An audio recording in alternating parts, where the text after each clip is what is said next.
जय श्री राधे, जय श्रीमन नारायण।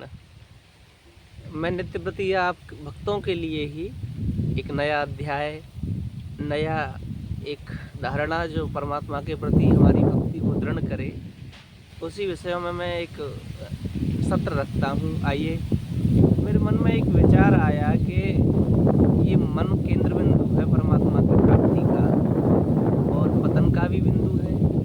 अगर थोड़ा सा मन भटक जाए तो पतन भी हो सकता है, और अगर मन एकाग्र चित्त होकर के परमात्मा के भजन में, स्मरण में, ध्यान में या अपनी गतिविधियों में लग जाए जो हमारे लिए अच्छी हैं, सात्विक हैं, तो ये हमें पद प्रतिष्ठा मान भी दिला सकता है। लेकिन बहुत बार ये देखने में आता है जब हम भजन के लिए बैठते हैं, नाम जप के लिए बैठते हैं, ध्यान में बैठते हैं, मन को एकाग्र करते हैं, तो ये बड़ा भटकता है, बड़ा भागता है। वायु के वेग से भी अतिवेग में ये दौड़ता है। वायु की रफ्तार बहुत कम पड़ जाती है, कभी यहाँ कभी वहाँ, और बड़ा दुख देता है। मन बैठने नहीं देता भगवान के भजन में, या जो कार्य आप कर रहे हो उसमें अध्ययन हो सकता है, अध्यापन हो सकता है, पुस्तकों का, शास्त्रों का अध्ययन हो सकता है, आपकी नौकरियों की तैयारी हो सकती है। आध्यात्मिक, आदि भौतिक, आधुनिक किसी भी प्रकार की आप तैयारी कर रहे हो, ये मन बड़ा विचलित करता है और विषयों में इसका बड़ा स्वभावतः गति इसकी विषयों में होती है। ऐसा क्यों होता है? विषय भी कैसे? बोले कामनाओं के विषय जो हमें बंधन में डाल देने वाले हैं, संसार में अपयश, अपमान, अपकीर्ति फैलाने वाले जो विषय हैं, उनमें ये मन बड़ा लगता है। ऐसा क्यों होता है?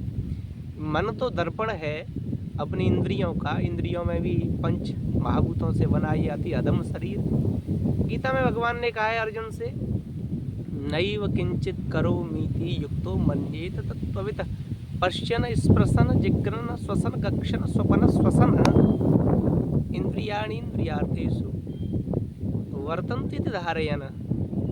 देखिए, भगवान कहते हैं ये मन इतना वैरी है, हमारा इतना शत्रु है कि अगर इसको स्वतंत्र छोड़ दिया जाए तो ये हमें तुरंत ही मार डालेगा। ऐसा भी नहीं कि कोई जेल में चला जाए व्यक्ति, या कि धन का कोई हानि हो जाए या शरीर में कोई कष्ट हो जाए, ये तुरंत मार देगा। यानी ये मन विद्येन मिह वैरिणम, सबसे बड़ा हमारा जो शत्रु है वो मन है। और अगर सबसे बड़ा मित्र देखें, फ्रेंड देखें, तो वो भी हमारा मन है। क्यों है? क्योंकि अगर मन एकाग्र हो जाए, विषमताओं को त्याग दे, तो पश्यन, स्पृशन, जिघ्रन, गक्षन, स्वपन, श्वसन। पश्यन माने देखते हुए, स्पृशन माने स्पर्श करते हुए, जिघ्रन माने ग्रहण करते हुए, गक्षन माने जाते हुए,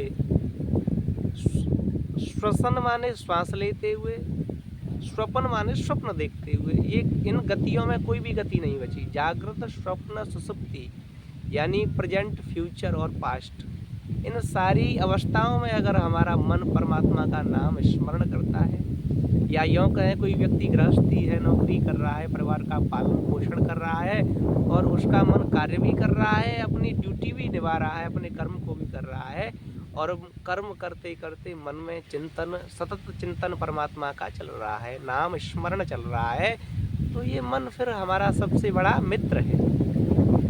और अगर इन अवस्थाओं में ये मन हमारा विषयों का चिंतन करता है, पर स्त्री गमन की इच्छा करता है, पर धन को लूटने का या अपना बनाने का चिंतन करता है, या अन्य विचारों का चिंतन करता है जो हमारे लिए बड़े ही निंदनीय और दुख को देने वाले हैं, ऐसे अगर विषयों का चिंतन करने वाला ये मन है, तो ये सबसे बड़ा हमारा शत्रु है। विद्येन मिह वैरिणम।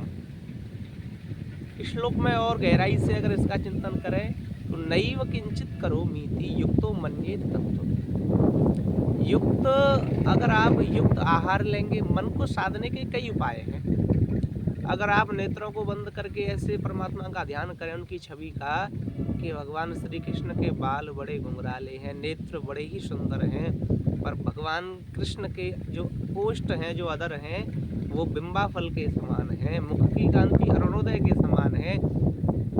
अगर ये मन इस भाव में एकाग्र हो जाए तो फिर नैव किंचित करोमीति, आपको कुछ करने की आवश्यकता नहीं है। युक्तो मन्येत तत्त्ववित्। आपका मन युक्त विचार वाला हो गया। युक्त माने आप मन के दृष्टा हो गए, मन आपके चलाने से चल रहा है। और अगर आप मन के दास हो गए तो फिर इंद्रियाणि इंद्रियार्थेषु वर्तन्ते धारयन्, ये इंद्रियां गर्त में डाल देंगी। क्योंकि नासिका चाहती है बहुत अच्छी सुगंध मिले, नेत्र चाहते हैं सुंदर से सुंदर दृश्य देखने को मिले, श्रवण चाहते हैं सुंदर शब्द संगीत श्रवण करने को मिले, त्वचा चाहती है सुंदर सुंदर स्पर्श करने को मिले। लेकिन ये वास्तविक रूप से हमें पतन की ओर डाल देने वाले, क्योंकि ये मन ही तो इंद्रियों को साधता है। तो प्रलपन विसर्जन गक्षण, प्रलपन माने जो भी हमारी अवस्थाएं हैं, विषाद में, दुख में, हानि में, कितने भी हम दुखी हो जाएं, विषम से विषम परिस्थिति आ जाए, लेकिन मन का जो आवेश है, जो वेग है, वो कभी भी दुखी ना हो, यानी समअवस्था में रहे। तो ये कैसे होगा? ये इसकी एक युक्ति साधु महात्मा मनीषी आचार्य बताते हैं कि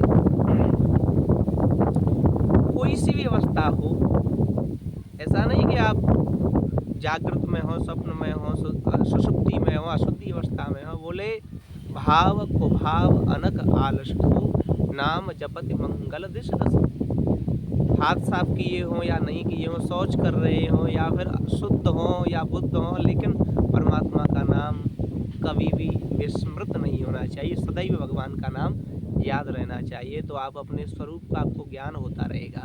और जहाँ नाम छूटा अपने स्वरूप का, मैं कौन हूँ, मैं किस लिए यहाँ आया हूँ, ये आप इस लक्ष्य को भूल गए तो ये स्वभावतः मन पापों में कृत हो जाएगा। तो ये मन विषयों में बहुत जाता है। ये वाक्यांश था, ये इसका टाइटल है। तो विषयों में इसीलिए जाता है कि नीचे रनुदात्तः एक लघु सिद्धांत का सूत्र है कि जल कितना स्वच्छ होता है लेकिन सदैव नीचे की ओर बहता है। ऐसे ये मन के जो देवता है वो चंद्रमा है, और चंद्रमा बड़े ही चंचल देवता हैं। ये मन चंचल है। भगवान गीता में कह रहे हैं ना, प्रमाथि बलवद्रणम तस्याहम निग्रहम मन्ये वायुरिव सदुष्करम। और चंचल वस्तु जो होगी वो सदैव ये चाहेगी कि कुछ करना ना पड़े, आराम सोता रहूं और सारे विषय मिलें। और इसमें मन ये ऐसा ही नहीं कि ये विषय केवल स्त्री को चाहता हो या मदरा आदि इत्यादि इन अशुद्ध वस्तुओं को चाहता हो। मन का प्रमाद होता है, ये तो होता ही है। मन का प्रमाद एक होता है सुंदर सैया मिल जाए, कुछ करना ना पड़े, वैसे ही सारा धन हमें मिल जाए, बहुत पद मिल जाए, पढ़ना ना पड़े, बिना अध्ययन के ही पद मिल जाए। तो ये मन के कुछ प्रमाद हैं। और विषयों का स्वाभाविक इसकी गति विषयों में होती है कि विषय संयोग मिले, स्त्री संग मिले, या अच्छी अच्छी गाड़ियों में उपभोग हो। बड़े बड़े विद्वान भी धोखा खा जाते हैं। जैमिनी जी ने जब कहा व्यास जी से कि बलवान इंद्रिय ग्रामो विद्वान श्रवण विकर्षति, गुरु जी ये शुक्ति गलत है। विद्वान को, ज्ञानी को, महात्मा को मन मोहित नहीं कर सकता, स्त्री कभी मोहित नहीं कर सकती। तो फिर व्यास जी की कथा आपने सुनी होगी, उन्होंने खुद जो है पीठ पर बैठा करके ले गए हैं और सारा उनका ज्ञान रखा रह गया। तो ये अभिमानम सुरापानम गौरवम बहुरौरवम प्रतिष्ठा सुपरिविष्टा त्रियम तत्वा सखी भवेत्। ये मन विषयों में जाता है प्रत्येक व्यक्ति का, लेकिन इसका उपाय यह है जो परमात्मा को सदैव याद रखता है, अपने स्वरूप का सदैव भान रखता है कि मेरा जन्म किस लिए हुआ है, मैं कौन हूँ, मैं, जिसे आत्मज्ञान सदैव रहता है, 24 घंटे 8 याम जैसे अपने स्वरूप का भान रहता है, वो कभी भी मन का ग्रास नहीं बनता है। बस यही मैंने आपको बताया। जय श्रीमन नारायण, जय श्री राम।